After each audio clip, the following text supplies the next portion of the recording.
sa John chapter 3, verse 1 to 7. Basahin ko sa inyo mga kapatid sa Tagalog. May isang lalaki nga sa mga Pariseyo na nangangalang Nicodemo, isang pinuno ng mga Hudyo. Ito rin ay naparoon sa kanya ng gabi at sa kanya ay nagsabi, Rabbi, nalalaman naming ikaw ay isang guro na nagbuhat sa Diyos sapagkat walang makagagawa ng mga tanda na iyong ginagawa maliban na kung suma sa kanya ang Diyos. 3. Sumagot si Jesus at sa kanya ay sinabi, Katotohanan, katotohanan, sinasabi ko sa iyo, maliban na ang tao ipanganak na muli, ay hindi siya makakakita ng kaharian ng Diyos. 4. Sinabi sa kanya ni Nicodemo, paano may papanganak ang tao kung siya'y matanda na? Makapapasok baga siya bilang ikalawa sa tiyan ng kanyang ina at ipanganak? 5. Sumagot si Jesus, Katotohanan, katotohanan, sinasabi ko sa inyo, maliban na ang tao'y ipanganak ng tubig at ng Espiritu, ay hindi siya makakapasok sa kaharian ng Diyos. 6. Ang ipinanganak ng laman ay laman nga, at ang ipinanganak ng Espiritu ay Espiritu nga. Huwag kang magtaka. 7. Huwag kang magtaka sa aking sinasabi sa iyo. Kinakailangan kayo ay ipanganak na muli. Lipat tayo mga kapatid sa John chapter 14, verse 1 to 3. Basahin ko sa inyo sa Tagalog mga kapatid. Huwag magulumihanan ang inyong puso. Magsisampalataya kayo sa Diyos. Magsisampalataya naman kayo sa akin. Sa bayan ng aking Ama ay maraming tahanan. Kung di gayon ay sinasabi ko sa inyo, sapagkat ako'y paroroon upang ipaghanda ko kayo ng dakong kalalagyan. At kung ako'y pumaroon at kayo'y maipaghanda ng kalalagyan, ay muling paparito ako at kayo'y tatanggapin ko sa aking sarili. Upang kung saan ako naroroon, kayo naman ay dumuon. Last chapter and verse mga kapatid na ating babasahin sa Revelation chapter 20 verse 15. At kung ang sino man ay hindi nasumpong ang nakasulat sa aklat ng buhay, ay ibubulid sa dagat-dagatang apoy. Manalangin tayo. Dakilat mahabaging Diyos, nabasa na po Panginoon ang mga salita na gagamitin namin Panginoon sa pangangaral. Sa pangangaral sa araw na ito. Iunawa ito Panginoong bendisyonan, Panginoon. At nawa langisan mo, Panginoon, ang iyong lingkod na tumayo upang mangaral, Panginoon, sa araw na ito. Gamitin mo ko, Panginoon, sa ikakalago ng bawat isa at nawa masunod namin ang lahat ng iyong kalooban. Sa lahat ng kamay na nagbibigay, Panginoon, ikaw nawang magbalik sa kanila ng siksik, liglig at tumaapaw na pagpapala. Maraming salamat, Panginoon, sa iyong gagawin at sa iyo lang namin pinagkakatiwala ang lahat. In Jesus' name, Amen. Palakpakan natin ang Diyos mga kapatid. Praise God. At malaya na po tayong makakaupo. At ang ating tema sa umagang ito mga kapatid ay nangagsasabi, the only way to heaven. Ang tanging daan papunta sa langit. Ang tanong, sino ba dito mga kapatid ang gustong pumunta ng langit? Taas ang kamay. Parang ayaw naman nata lahat. Sino ang gusto rito pumunta ng langit mga kapatid? Amen. So sabi dito mga kapatid, sa ating tema, the only way to heaven. Meron pong isang daan lamang na dapat nating daanan para makapunta po mga kapatid doon sa langit. And the Bible says in the book of John chapter 14 verse 6, Jesus said, mga kapatid, I am the way, the truth, and the life. No man cometh to the Father but by me. So first of all, mga kapatid, Saan ba ang langit?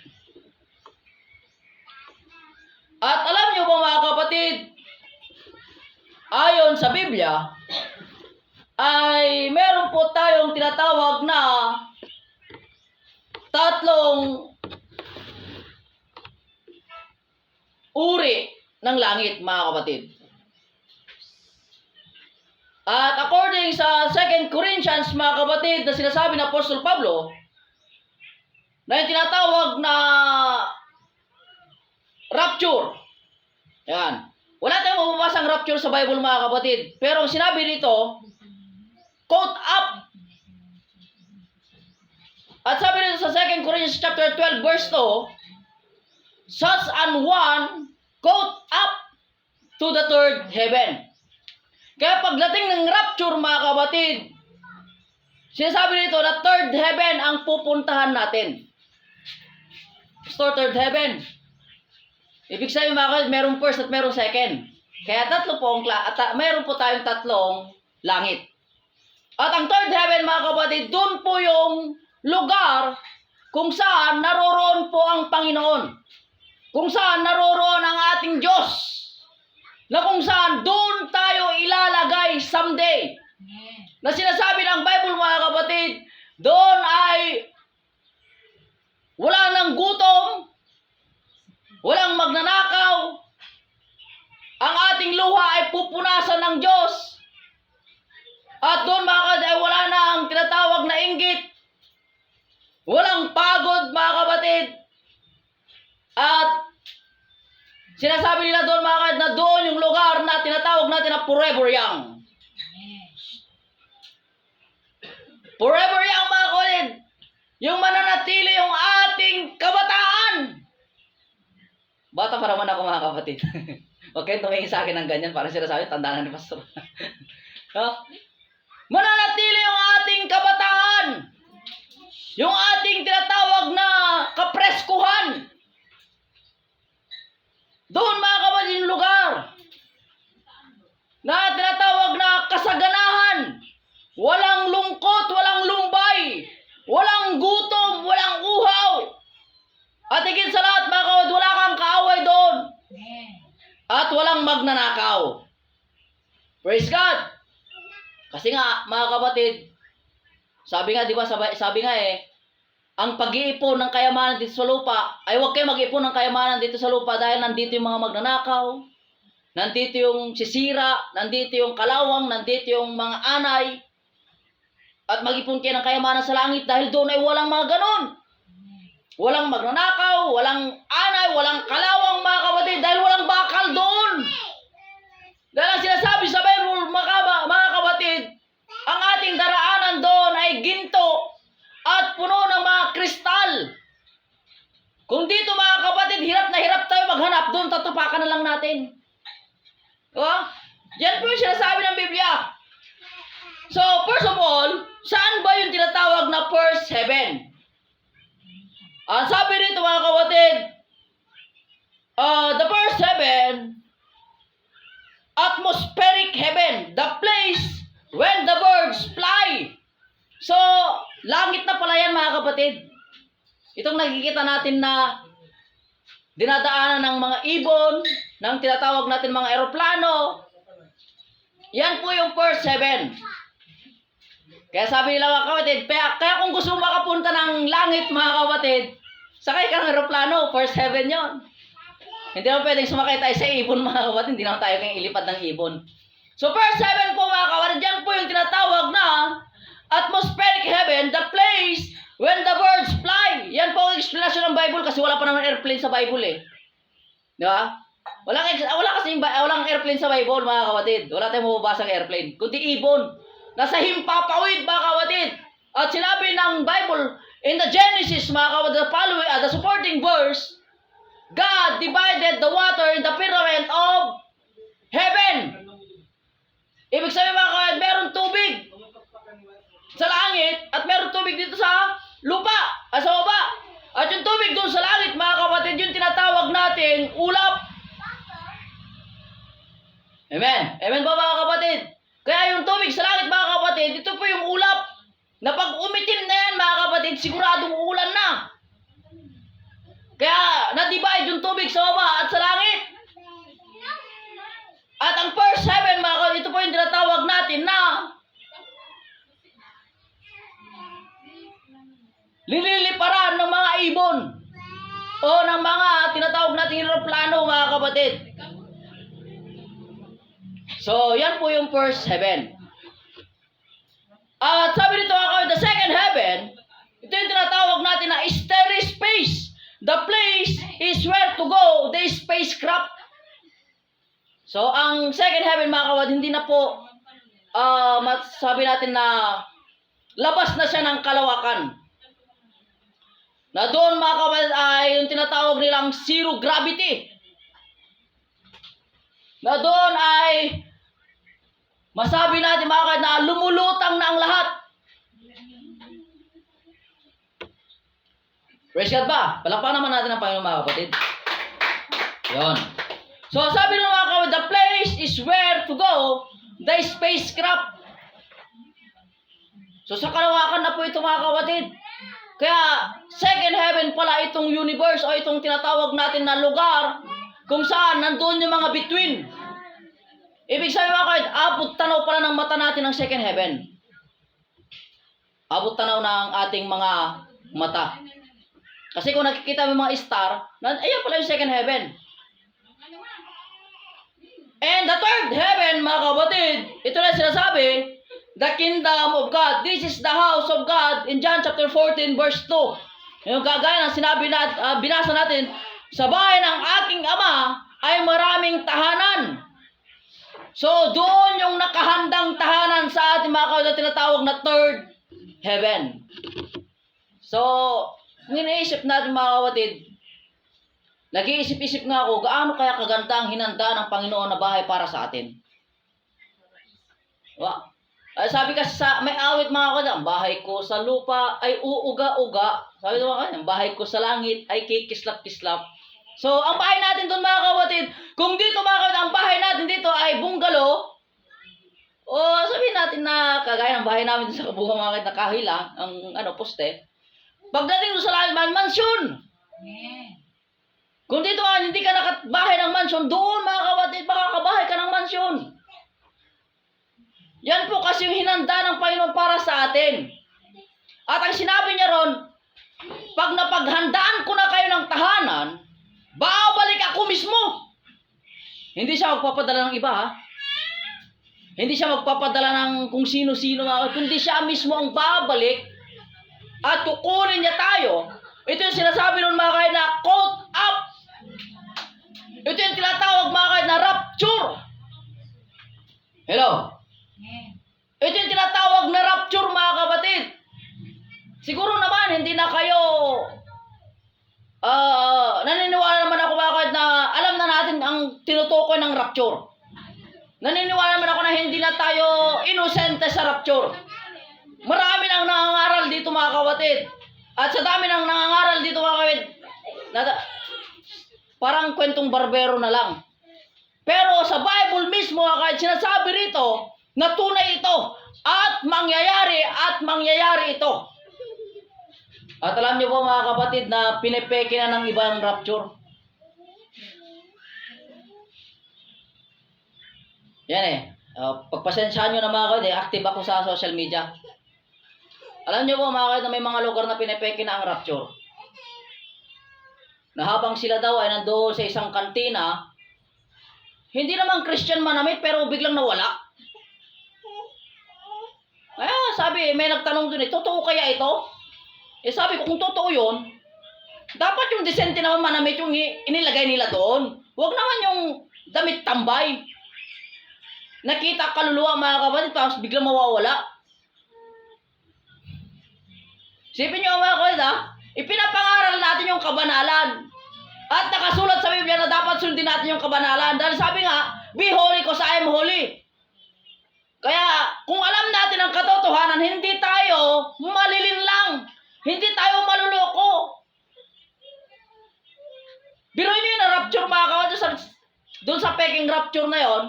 Kasi sabi ko, ako nag-comment doon sabi ko, fake rapture yan. Kasi tingnan mo naman yung damit nung nawala. Nakabakles. Kita cleavage. Excuse me to use this word. Pero, yun lang napanood ko eh. Tapos biglang na-rapture. Tapos yung mga tao doon eh, nagugulat na. Hello. Kaya, itong kagandahan mga kapatid, pag alam natin ang katotohanan, hindi tayo maloloko. Di ba mga kapatid? Kaya, bakit ginagaya at ginagawa nila ito? Kasi nga, ito ay totoo. At dadayain nila ang marami para lang mga kapatid, malihis ang ating pananampalataya sa Diyos. At yan po ay ang mga taktika ni Satanas. Para maraming malinlang at maraming maligaw at mahulog doon sa impyerno. At hindi naman po yan papahintulutan ng Diyos sa atin. At alam niyo po mga kapatid, mula pa nung unang panahon, ay marami na po ang dumadaya. At marami na rin pong nadaya. Kaya nasa sa atin, kung papahintulutan ba natin na tayo ay madaya. Alam niyo mga kapatid na talamak na ang scammer sa mundong ginagalaw natin. Marami na pong na-scam. At yung iba, alam na nga nilang scam yon, susugal pa rin sila. Bakit? Dahil nadadaya sila. Kaya hindi na ako magtataka doon sa sinabi ng Biblia mga kapatid na maraming lalabas na bulaang propeta na maliligaw ang marami kahit na yung mga napili. Dahil nga, mga kapatid, ganyan kagaling manglinlang si Satanas. Sabi nga mga kapatid, Satan is the great deceiver. Alam niyo ba mga kapatid na ang isang bansa ay pwedeng sirain ng isa lamang tao. Lalo na kung magaling sa manglinlang.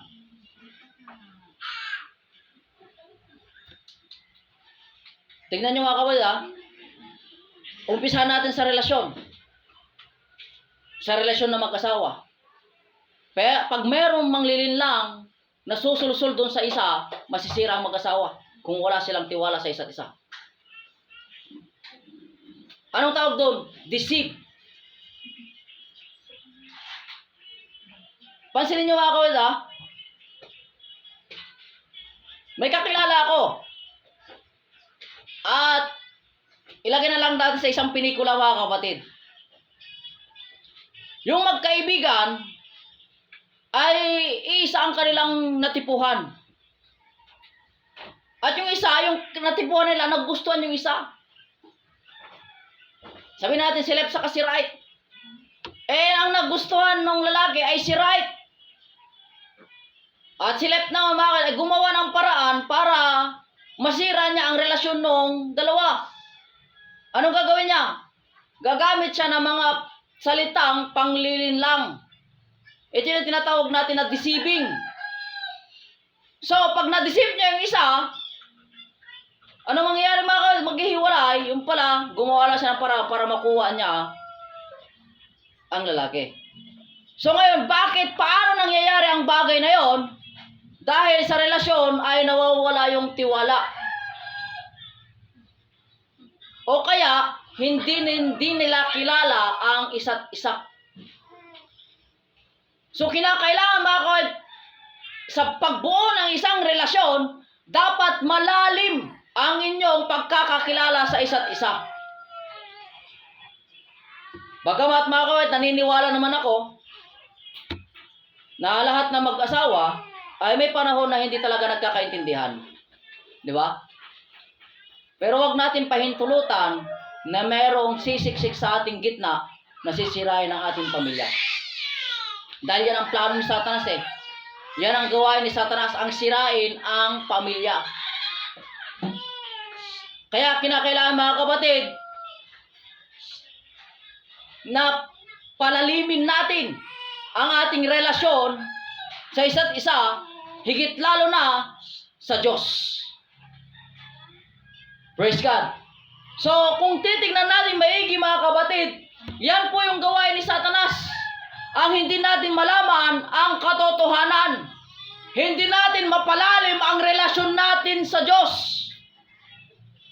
Kaya, marami siyang pinaggagawa na panglilin lang sa atin upang tayo ay maligaw, madaya niya.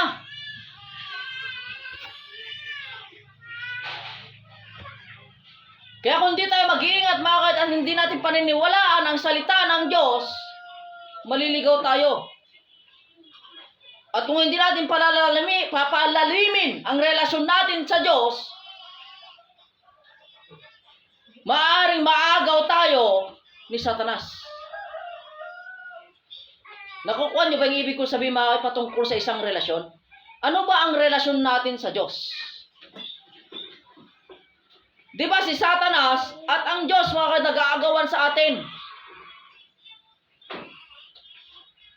Si Satanas, wala pa naman itong ginawa sa atin na mabuti. Isipin niyo, meron pa siyang nagawa na mabuti sa ating buhay? Wala mga kapatid. Ang gusto niya lang, sakupin tayo, pahirapan tayo, at isama doon sa kanyang lugar, doon sa impyerno. Pero ang Panginoon, ang Diyos mismo mga kapatid, ang sabi sa Biblia, sa 1 John chapter 3 verse 16 mga kapatid, ang Diyos mismo ay inalay niya ang buhay niya para sa atin. At ang sabi ng Biblia mga kapatid, sa 1 John,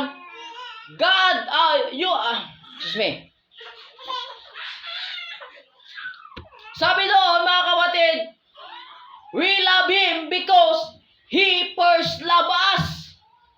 Una niya tayong inibig bago natin siya inibig. Kasi noon mga kapatid, wala pa tayo sa pananampalatayang ito, hindi pa tayo naglilingkod sa Diyos, mahal na tayo ng Diyos.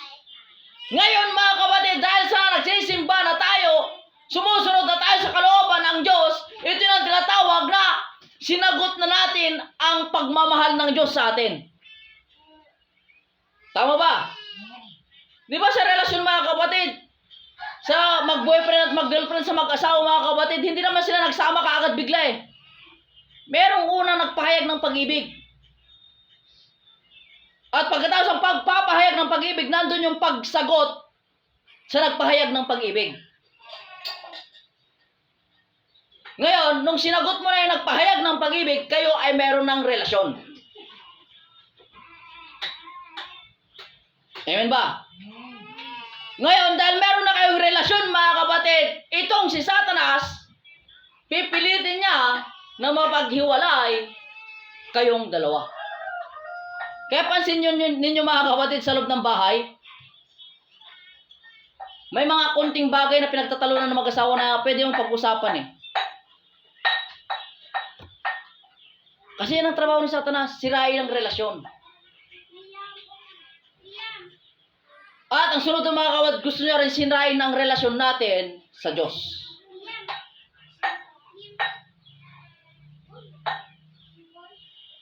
Nakukuha niyo ba yung ibig ko sabihin mga kapatid? Kaya huwag tayong papalinlang sa mga saling mga salita ng mga tao upang hindi tayo maniwala doon sa kalooban ng Diyos. Ngayon, dahil pinahayag ng Diyos sa atin ang kanyang pag-ibig at gusto nating sagutin ang pag-ibig ng Diyos sa atin mga kapatid, kinakailangan natin sumunod doon sa kanyang nais. Para mga kapatid, masigurado natin ang kanyang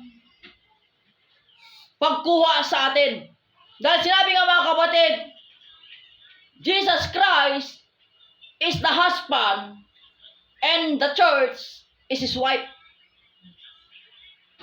Tayo ang kanyang tinatawag na ikakasal.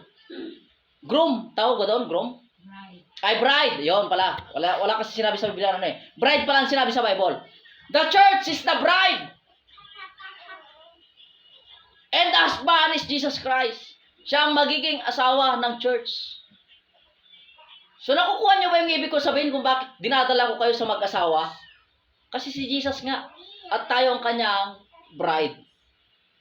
Ngayon, dahil sa atin mga kapatid, hindi tayo karapat-dapat, pero gumawa ng paraan ng Panginoon para tayo ay maging karapat-dapat. Kasi, hindi niya tayo pwedeng iuwi doon kung hindi niya tayo asawa.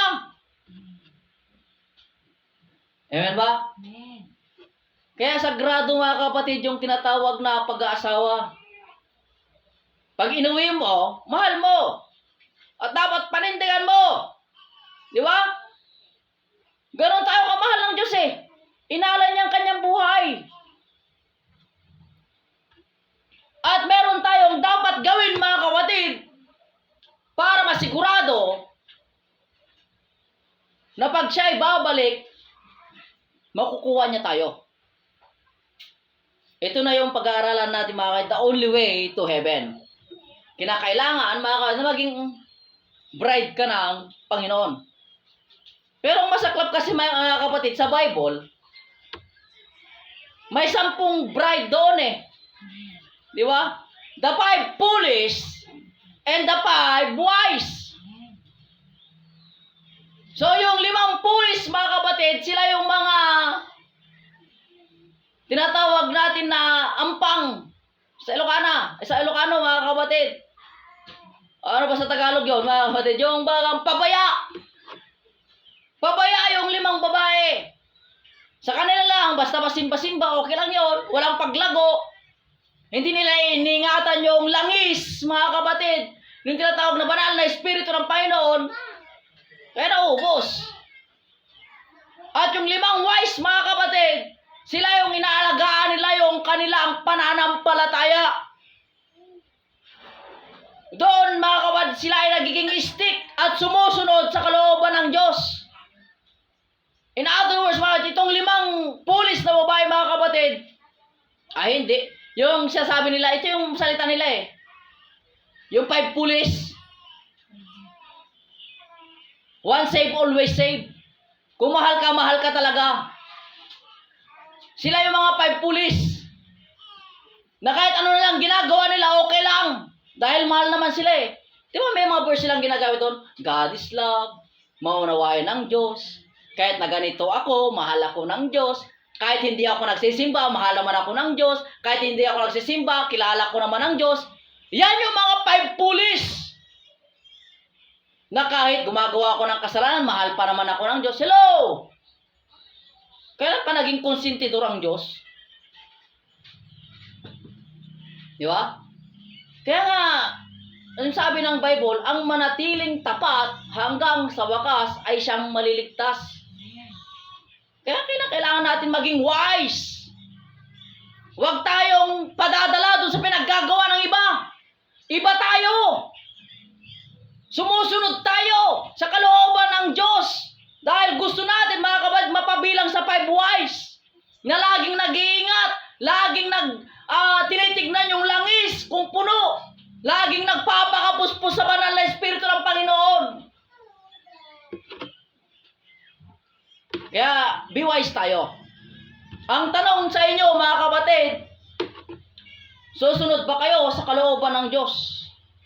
Sasagutin nyo na ba ang tawag ng Diyos? Magsasabi na ba kayo ng I do sa Panginoon? Sabi ng Panginoon kasi, will you marry me? Sabi ng Panginoon eh. Kasi tayo ngayong bride.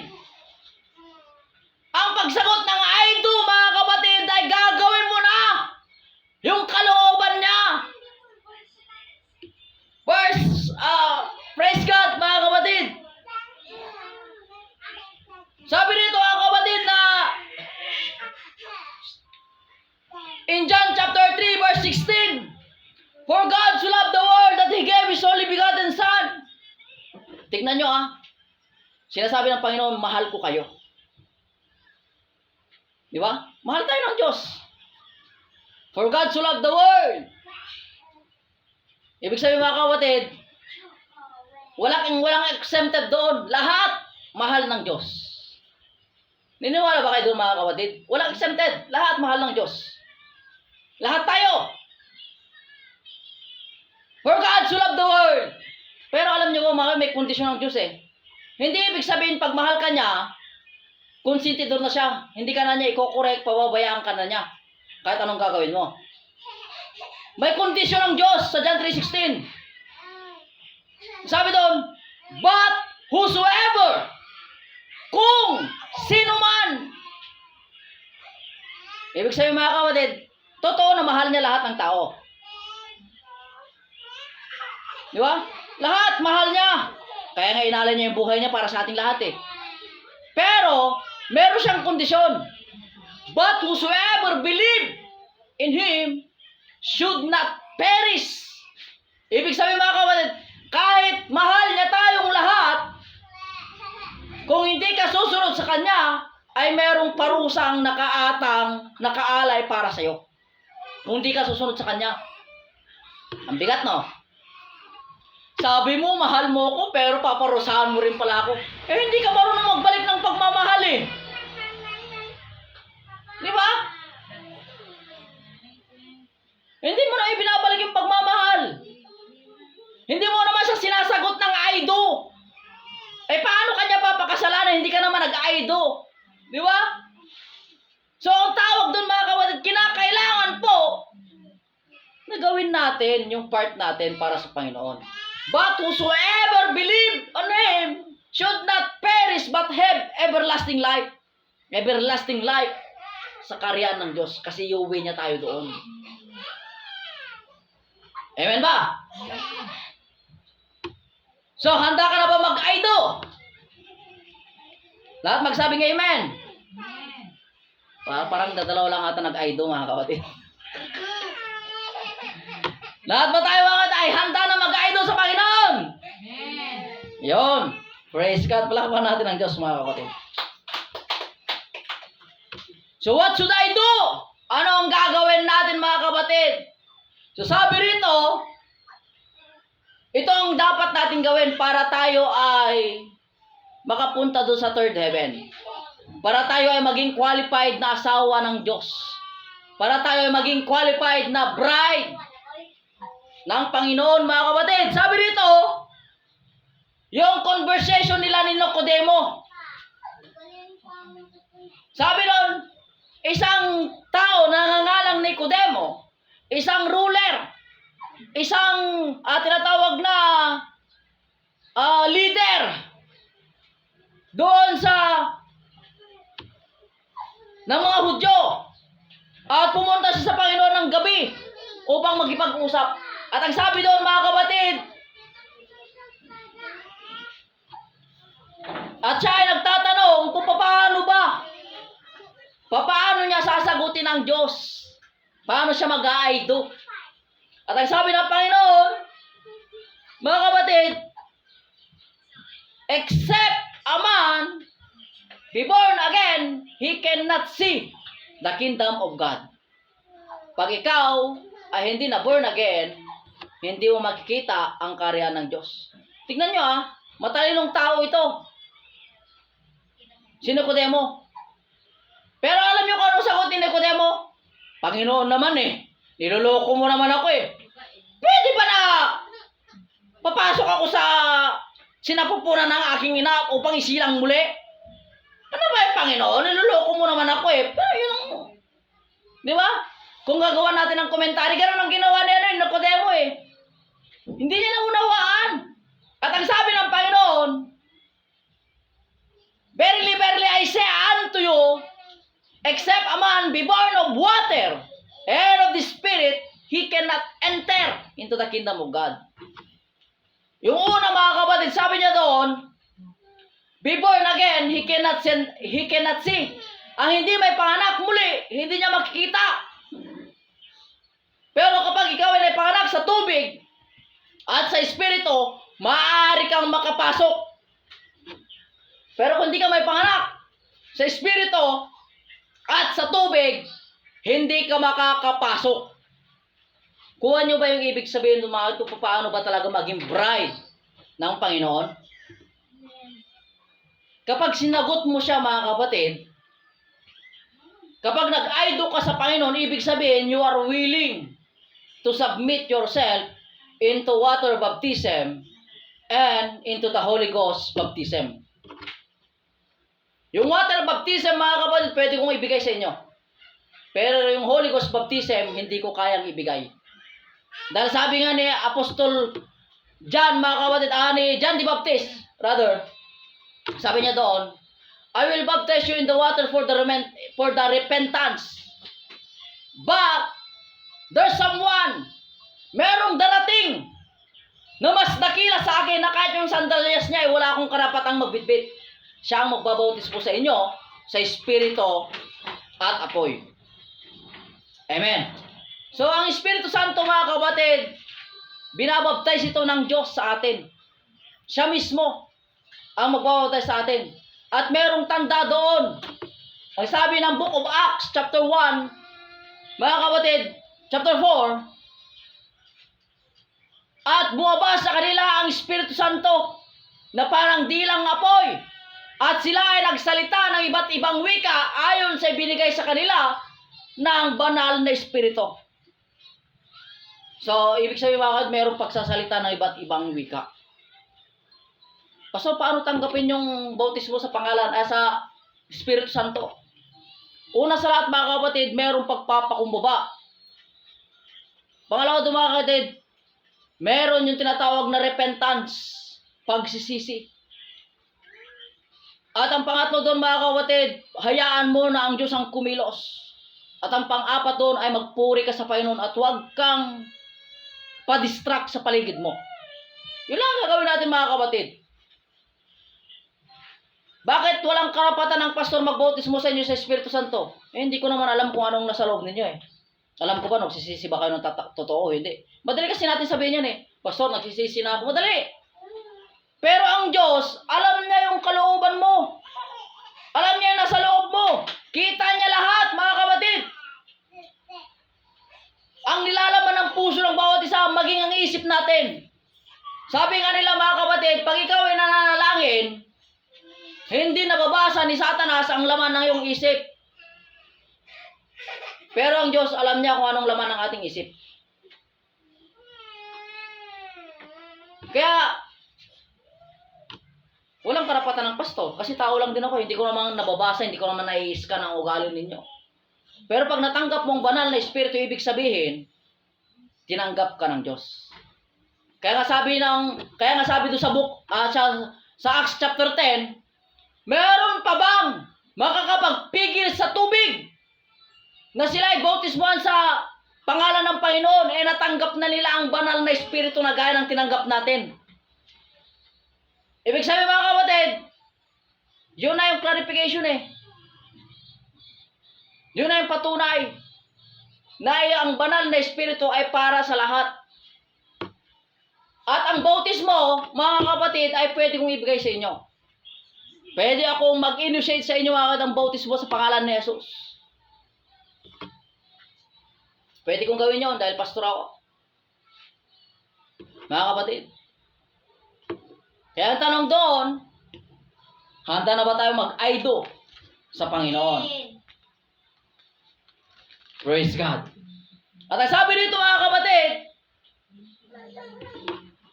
ang kanyang pangako, siya ay babalik at kukunin niya tayo.